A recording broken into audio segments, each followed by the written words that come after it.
ये महाराज जी की स्थान है, जैसे यहाँ पर धोना।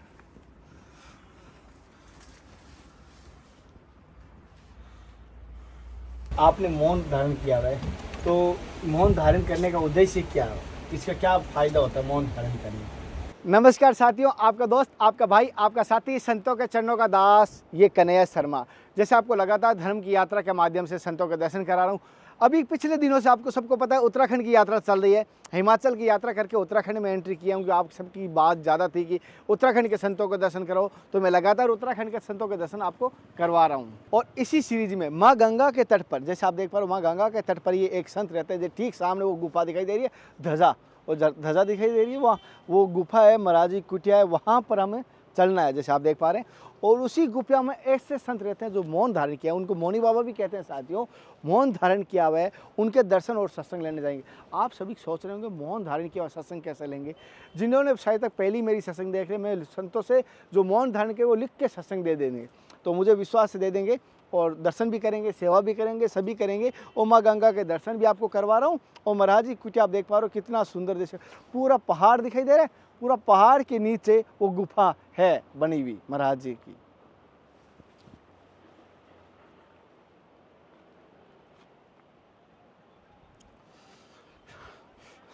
साथ ही एक बात और बताऊं आपको, जैसे कि यहाँ जो गुफा में महाराज जी ना 6 महीने तो बद्रीनाथ में रहते हैं। याद दिला देता हूँ आपको, 6 महीना बद्रीनाथ में रहते हैं ऊपर, और 6 महीना यहाँ पर रहते हैं। ये मैं और बात बता देता हूँ, 6 महीना तो गुफा में ऊपर रहेंगे बद्रीनाथ पर, और 6 महीना यहाँ पर नीचे गुफा में रहते हैं, कि वहाँ अधिक बर्फबारी होती है। और कुछ शास्त्रों में कुछ लोग मानते हैं कि वहाँ नहीं रहते हैं, देवताओं के समय होता है। वो अलग अलग संतों का अलग अलग विचारधारा है। जैसे अब हम उनके पास चलेंगे और दर्शन करेंगे। आप भी हमारे साथ चलिए। जैसे एक बार दिखाना बाहर से कुटिया,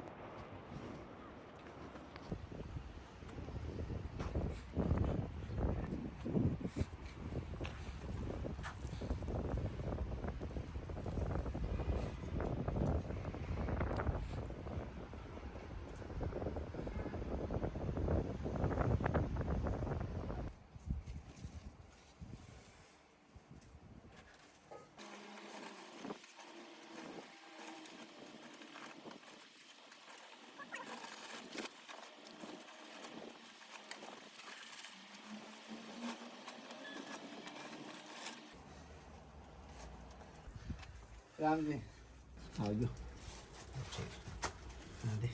हाँ।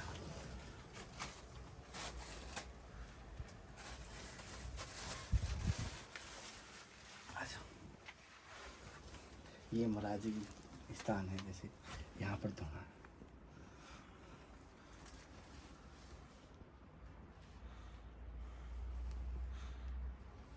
देख लो वाला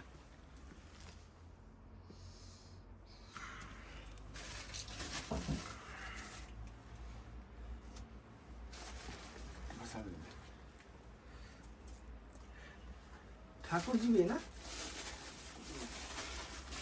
ठाकुर जी भी है यहाँ पर, जैसे देख पा रहे हो। और दंड भी लगाए हुए महाराज जी के यहाँ पर।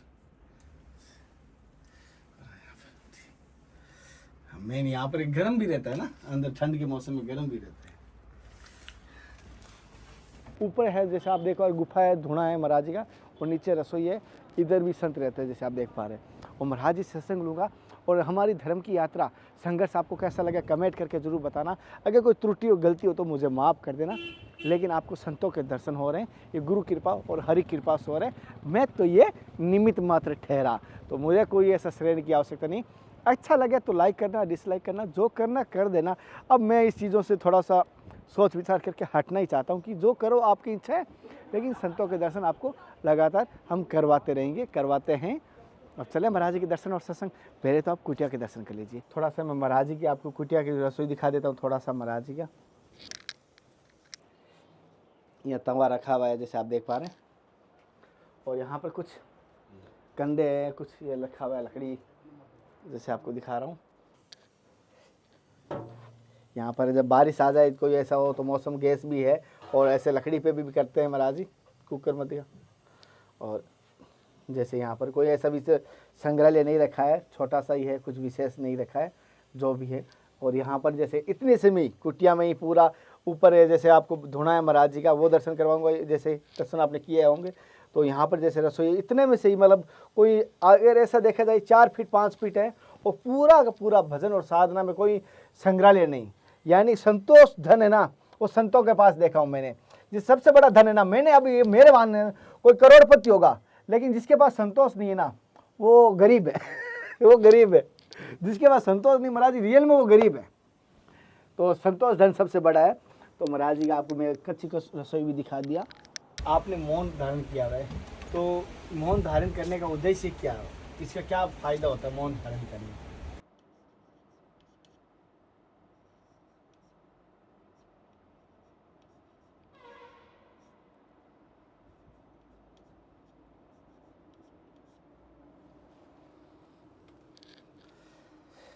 मौन होने के कई फायदे हैं, जैसे कि वाक से पाप ना होना, और वाक इंद्रियां संयम होना, और आवाज़ ना होना मधुर होगा, और मन से शांति होगी। इसीलिए महाराज जी जैसे एक पाप, जैसे मैंने पिछली बार आपको बद्रीनाथ में दर्शन किए थे, आप बद्रीनाथ में थे उस समय पट खुलने के बाद, अभी आपके दर्शन मुझे यहाँ पर ही माँ गंगा के तट पर हो रहे हैं। तो क्या आप यहाँ पर रहते हैं, वहाँ पर रहते हैं? स्थान निर्धारित, 6 महीने यहाँ पर, 6 महीने वहाँ पर, ये दोनों स्थान परमानेंट है, निर्धारित है। और महाराज जी जैसे आप ये मौन धारण पिछली बार महाराज जी ने जैसे बताया 12 वर्षों का किया हुआ था, कोई ऐसा क्या भाव आए कि आपको मौन की, ये आपने जो बताया पहले वही भाव है, कोई और कोई गुरु ने मार्ग दिया या किसी ने ऐसा मन से मार गया?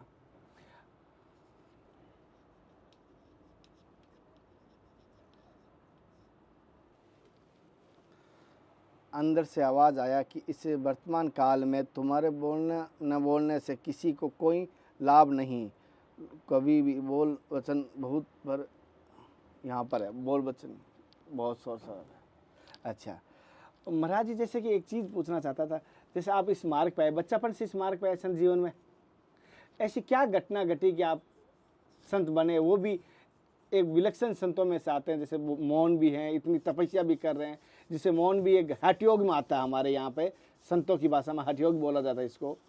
तो संत बनने का क्या कारण हुआ? ये तो मामूली बात नहीं होता कि संत बन जाए कोई।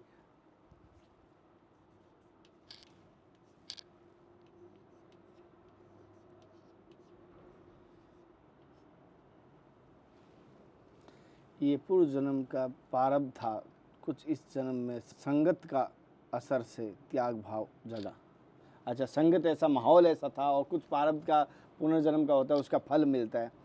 महाराज जी एक चीज़ जानना चाहता, जैसे कि कभी भी हम संत बात करें संत की, तो भगवान की कभी दर्शन की सब में इच्छा होती है, हर किसी में।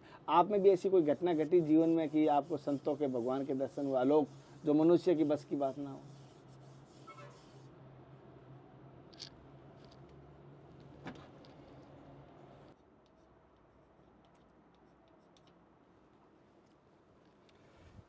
स्वप्न में होते हैं पर प्रत्यक्ष अभी नहीं हुआ है, फिर भी उनके होने का आभास होता रहता है कि आसपास कोई है। ये तभी होता है गुरुजी, कभी एकांत उनके भरोसे पर रहते हैं, एकांत आश्रित किसी पे जुड़े ना रहें, तब ये एहसास होता है। सब आश्रम में ये नहीं होता है, ना किसी के भक्तों से जुड़े रहने से नहीं होता है एहसास। तो महाराज जी जैसे भोजन प्रसाद की कैसे व्यवस्था होती है राम जी की कृपा से? आकाश उड़ती, कभी कभी ऐसे जुड़ाव नहीं है कि आएगा मंथली, कभी बात नहीं, कभी अचानक आ गया तो आ गया, नहीं आया तो क्यों, ऐसे कभी? अच्छा नहीं जाते। अच्छा महाराज जी बिना वजह किसी गांव में किसी पर मधुकरी करने नहीं जाते, भिक्षा करने के लिए पास में कहीं गांव में नहीं जाते, किसी भंडारों में नहीं जाते? कभी कभी कभी कुछ ज़्यादा नज़दीक वाले संतों में समाज में बुला ले, वो बात एक अलग है। ऐसे भिक्षा करती करने के लिए या उगाई करने के लिए कहते हैं, चुगा करने के लिए नहीं जाते, ऐसे कभी नहीं जाते। अच्छा अच्छा महाराज जी एक चीज़ पूछना चाहता हूँ, जैसे असलियत आपने तो इतना एकांत पूरा शांत किया इंद्रियों को, तो असलियत में हम साधना कैसे करें? जैसे हम संसार में रहते हैं, हम आंखें देखती है बहुत कुछ, कान बहुत कुछ सुनते हैं, लेकिन हम अब साधना कैसे कर पाएंगे बहुत सारे गृहस्थ में? थोड़ा मार्गदर्शन करें।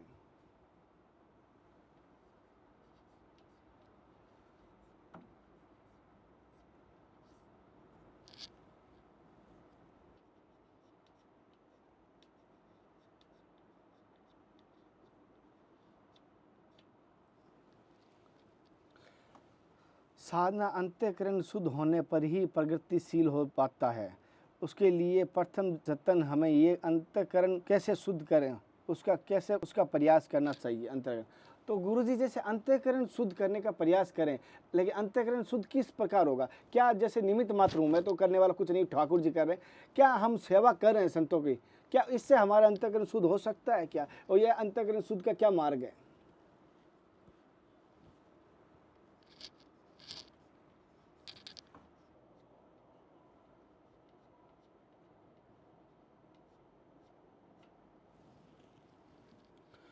सेवा अगर किसी उद्देश्य को ध्यान में रखकर करें तो ये सेवा से अंतःकरण शुद्ध नहीं होगा। अगर ये सेवा निष्काम हो तो ही इससे अंतःकरण शुद्ध होगा। जैसे महाराज एक चीज़ मैं पूछ रहा, जैसे आपने अंतःकरण शुद्ध करने का बताया, निष्काम सेवा होनी चाहिए जिसका कोई फल की आशा ना हो, कोई किसी भी चीज़ की आशा ना हो। जैसे महाराज जी जैसे एक आपके मार्गदर्शन से आपके पास भगत भी आते हैं, तो आप किन भगवान की साधना बताते हो, या आप किन की साधना करते हैं अधिक?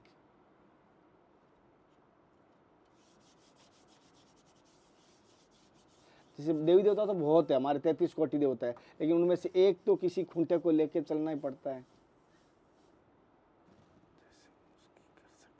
पंचदेव में से जो अच्छे लगे उनकी कर सकते हैं। अच्छा, आप किन की करते हैं गुरु जी? सदा शिव जी की। तो महाराज जी जैसे आप गंगा के तट पर हो और शिव जी की यहाँ पावन धरा मानी, देवभूमि मानेगी उत्तराखंड को, तो यहाँ शिव जी को कैसे प्रसन्न किया जा सकता है? मार्गदर्शन करें। और ऐसा कौन सा कार्य हमें करना चाहिए जो हर गृहस्थी कर सके अपने जीवन के उद्धार के लिए?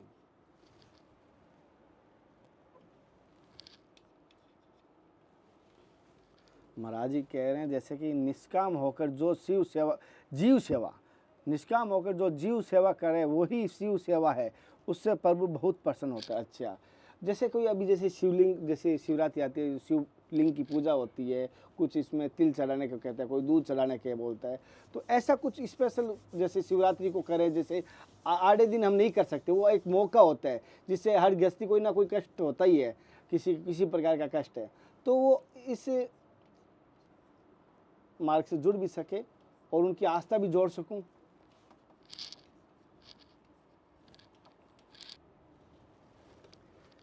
इस युग में महान फल देने वाला पार्थिव शिवलिंग बनाकर उसकी पूजा करें शिवरात्रि में।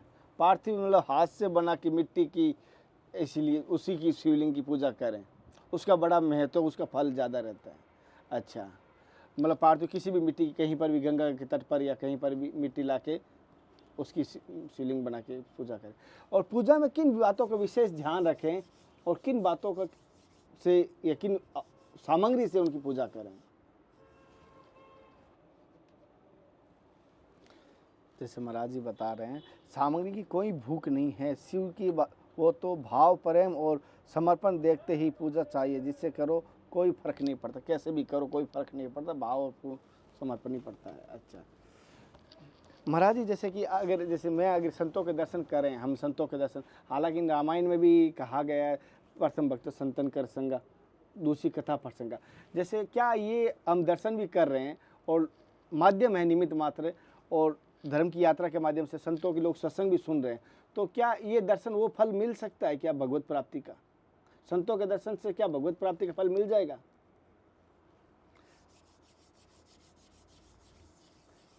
संत दर्शन और संत सेवा से क्या भगवत प्राप्ति हो सकती है क्या?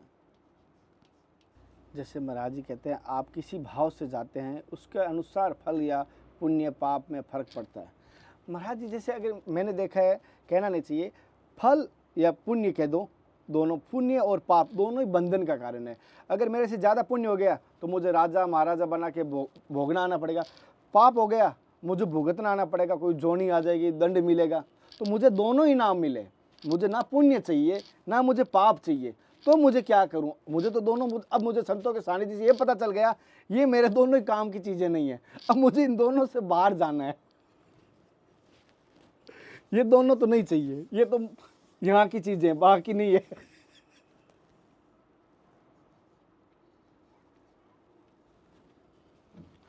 तब फिर महाराज जी कह, तब फिर निष्काम भाव से आकर जो भी पाप या पुण्य मिलता है वाला है वो आपके पुरुषार्थ से वो प्रभु को समर्पण कर दिया जाएगा। अच्छा, जो भी है वो प्रभु का ही है।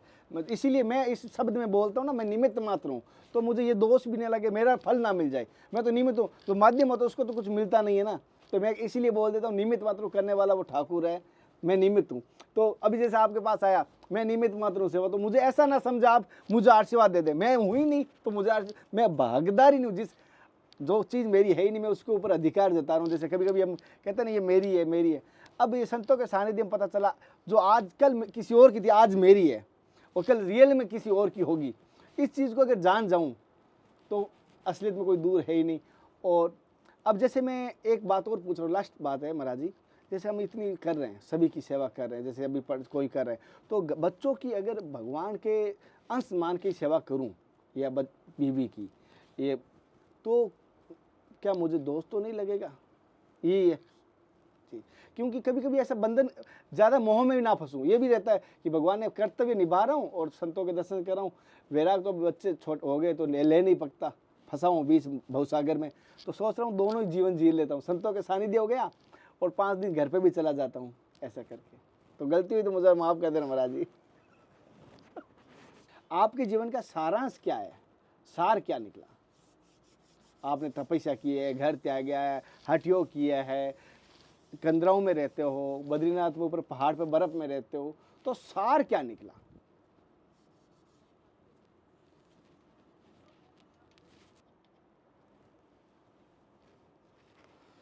सार ये निकला कि हम उनका अंश हैं होते हुए भी अधूरे और कच्चे घड़े हैं, इस भव में पकने आए हैं। महाराज जी, कभी कभी आपके मन में एक सवाल आता है कि जैसे हम भगवान के अंश हैं, मैं भी भगवान का, आप भी भगवान, तो भगवान ने फिर हमें बनाया क्यों बनाया फिर हमें? इसका इसीलिए उसी के लिए कच्चे घड़े हम इसकी चेक करते, जैसे खिलौने के लिए बनाते रहते, दौड़ते रहते, वही प्रकार। अच्छा, और कभी कभी भगवान पे आपको भी कभी गुस्सा आता है, कभी कोई इस चीज़ पे ऐसा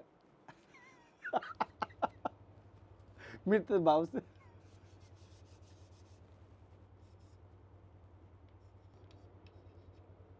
लड़ाई अपनों से होती है रियल में। कभी कभी ऐसा लगता है तू ऐसा क्यों कर रहा है और तुझे पता है ये मैं इसमें सक्षम नहीं हूँ, फिर भी तू मेरी परीक्षा लेता है। जी महाराज, कोई गलती हो तो महाराज जी मुझे माफ़ कर देने से। अब मैं अभी बद्रीनाथ पट खुलने के बाद जाओगे या 10 दिन पहले जाओगे? 3-4 दिन पहले। अच्छा, हाँ मेरी भी यात्रा रहेगी। अभी तो महाराज जी कोशिश देखते हैं नेपाल की यात्रा करेंगे। ठीक है महाराज जी, कोई गलती है तो माफ़ कर देना।